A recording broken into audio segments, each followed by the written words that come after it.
Okay, so this video is going to cover circles and arcs, and there's going to be a lot of vocabulary with it.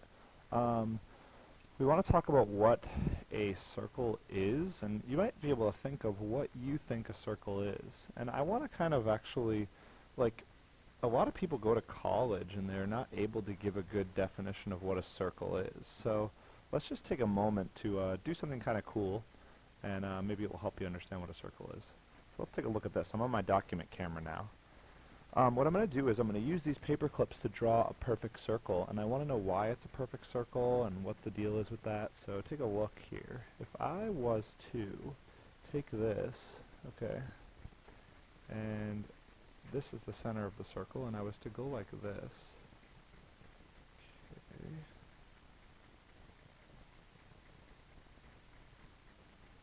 You'll notice that it's a pretty good circle, okay? It's a pretty good circle that I've drawn there. That's the first one. Let's try it again. So now I'm going to draw a circle, and it's going to be a different size circle, right?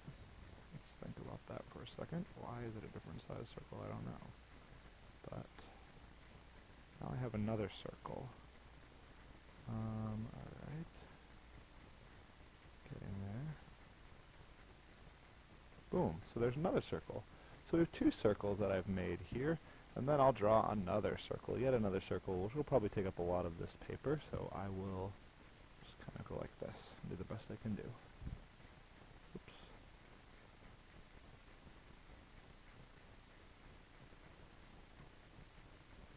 I'm just using a paper clip to draw a perfect circle. Now mathematically, why are these circles so good? I mean, here's the center of the circle. Okay. Well, the reason that these circles are so accurate, so perfect, is because I drew them with one measurement, right, all the way across. This is a radius of the circle. The radius is whatever that is. So every point is the same distance from the center. That's what a circle is. Every point is the same distance. So if this is a certain distance, right, every other point is that exact same distance.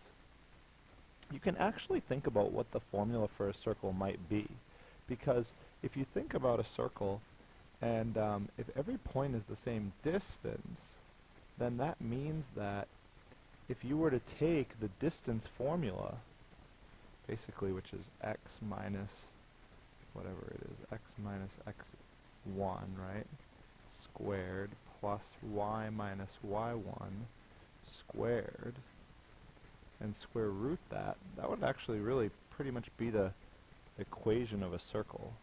That's basically the equation of a circle. If you were going to draw that out, you'd need a number for the radius, and that would be an equation for that circle. So, I mean, the distance formula is an equation for the circle. It comes from the Pythagorean theorem, and that makes some sense, I guess, if you think about it that way. So you can kind of think of a circle as that.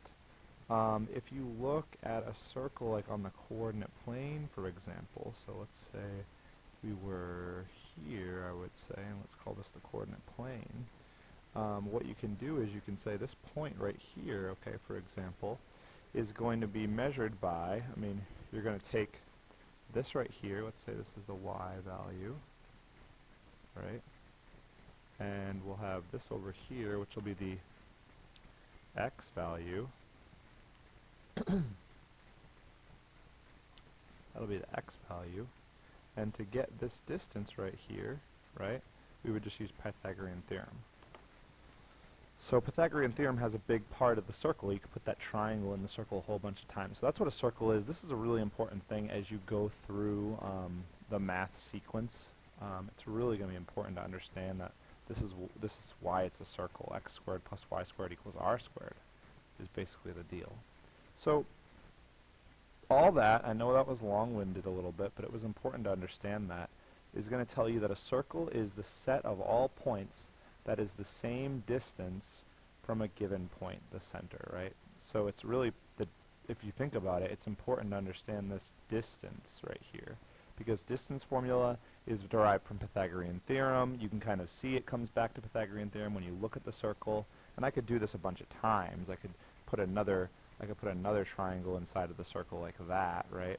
And it would be whatever the x is and whatever the y is and whatever the r is. And you could put a triangle down here, right? You could even put a triangle down here, and it would be the same thing. It would be whatever the y is, whatever the x is, and whatever the r is. So you can kind of see what's going on there is that you can just draw a bunch of triangles, and you can always get the circle from that. It's an important concept. I want to make sure that it was kind of clearly explained to you once or twice before you move on. So keep writing. There's a lot to write. There's a lot to talk about. The radius is the segment that has the endpoint at the center and the other endpoints on the circle. So you want to be, radius is pretty straightforward, but just the definition is that the endpoint is at the center and the other endpoint is on the circle. Congruent circles are circles with congruent radii. So that means that they're circles that have the same radius. Any circle that has the same radius is going to be totally congruent. So 2 quarters have the same radius, so they are congruent. 2 nalgenes have the same radius, so they are congruent circles. And so on and so forth. All right. What I'm going to do is, instead of making the video long, I'm just going to encourage you to pause the video once you have all of this and write down the definitions, because honestly, it's a lot of writing. Okay. So here's what we got. Most of these things are pretty straightforward. Circle you know, radius you know, congruent circles you know. I think it makes sense. The diameter goes all the way across the circle, but it has to pass through the center. It's not a diameter unless it passes through the center. It's actually called a chord if it doesn't pass through the center, and it has 2 sides on the circle, 2 endpoints on the circle. And lastly, there's a central angle, and that's an angle in the center of the circle, basically. The vertex is the center of the circle. So just to get an idea, right now would be the time to pause the video and copy down these definitions.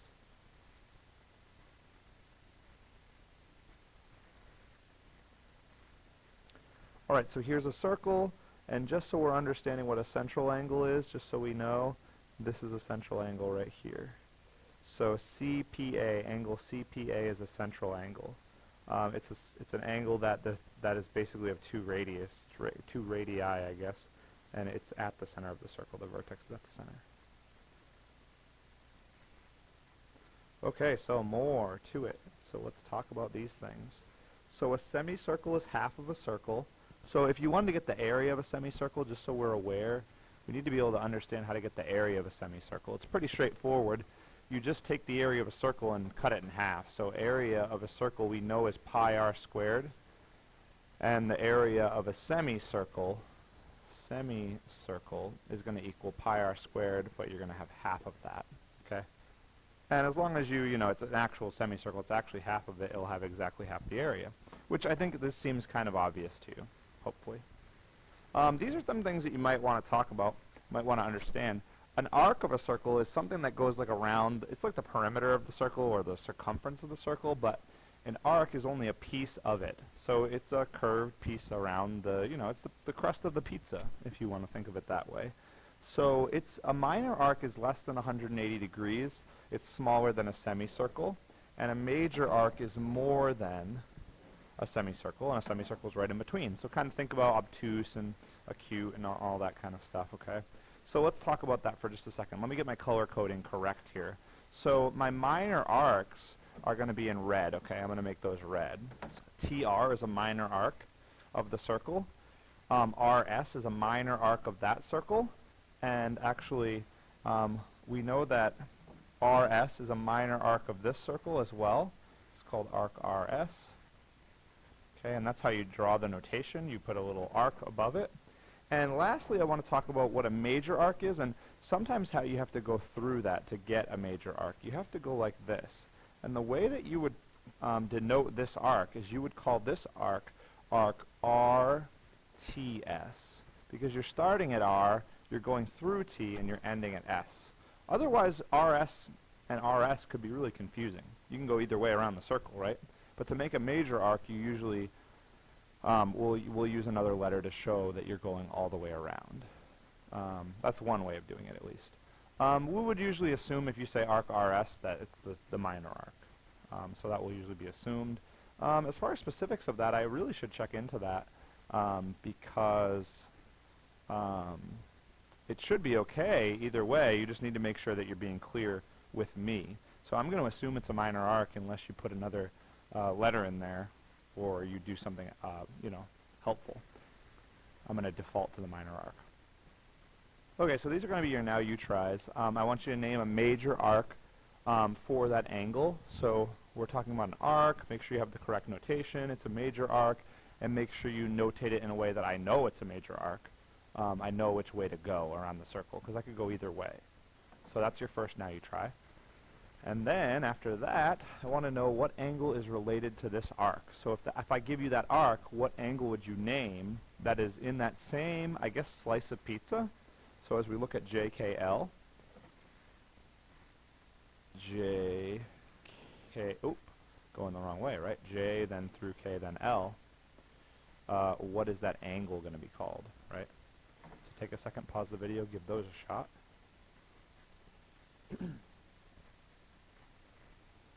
And then we're on to some more. Circumference is the distance around the circle, the perimeter of the circle if you like, the whole entire arc, right? So don't forget these formulas. This would be a good time to re-burn these into your mind, okay? Circumference equals 2 pi r, or circumference equals pi d. I usually prefer 2 pi r because that's what I was taught, and it's pretty interchangeable with pi d because 2 radius is the diameter, so the 2 and the r can be replaced by diameter. So the distance around the circle is the circumference, and concentric circles are kind of like what I was drawing over there. They're circles that are in the same plane, so obviously they're both on this sheet of paper that I have here, or the smartboard or whatever, and they have the same center. So they have to have the same center, and if you drop a pebble into the pond, they're going to make concentric circles. Okay. So a lot of vocabulary. Feel free to pause at this point. I'm going to give you a second to do that. Pause right now, or pause right now, and check out those two things and write those definitions down, okay? Meanwhile, or actually now, we'll move on. So moving on to the next page. So when we talk about major arcs and minor arcs, we also need to talk about arc length. So, if we look at the circumference of a circle and we break it down into like a percentage of the circumference of a circle, right? The piece of that, we could understand what an arc length is. So think about it. The whole circumference is 2 pi r, right? And if you take the length of the arc and divide it by 360, you'll have the proportion of the circle that you had. You might remember we did stuff, actually did we? No, I can't remember talking about things exactly like this, but what today will be the day to do that, I guess, sorry. So what we're doing is we're taking the circumference, right, basically the circumference, which is 2 pi r, and we're multiplying it by the percent, or the decimal, or whatever you want to call it. This is the percent of the circle. Percent of the circle. Okay, that's how you draw a circle, by the way. You just draw a circle with a dot in it. That's notation for circle, believe it or not, right there. So you just take the percent of the circle, which is going to be like, if it's 180 over 360, that's 50% of the circle. If it's 300 over 360, that is 5/6 of the circle. And you're just going to multiply that by the circumference. So you need the circumference first. So look at this and try to find the arc length. Let's see what we would do. Well, first we need to know the circumference. The circumference is 2 pi times r, which is 13 in this case. Okay, and we should have feet in here. So what we have is 26 pi feet for the circumference, right? Now we have to think to ourselves, okay, I want to know this arc length. This is the one they're talking about. They bolded it. Okay, so just FYI, they're going to bold the one that they want. Okay, so this is the arc length we want. That arc length, oh, I didn't really mean to do this, but I think I gave you the answer. Let's put the part over the whole. Okay, so that's going to give us the percentage of the circle we have. We have 300 degrees out of 360, so 30 out of 36, and I think those both divide to give you 5/6. So this is 5/6 of the circle. This is 5/6 of means times, right? It's 5/6 of the circumference. So now we just have to take that and multiply it by 5/6. I think, if I was to simplify, I have 5 times 13 divided by 3, if I'm not mistaken, because I think I just cut those both in half. Pi.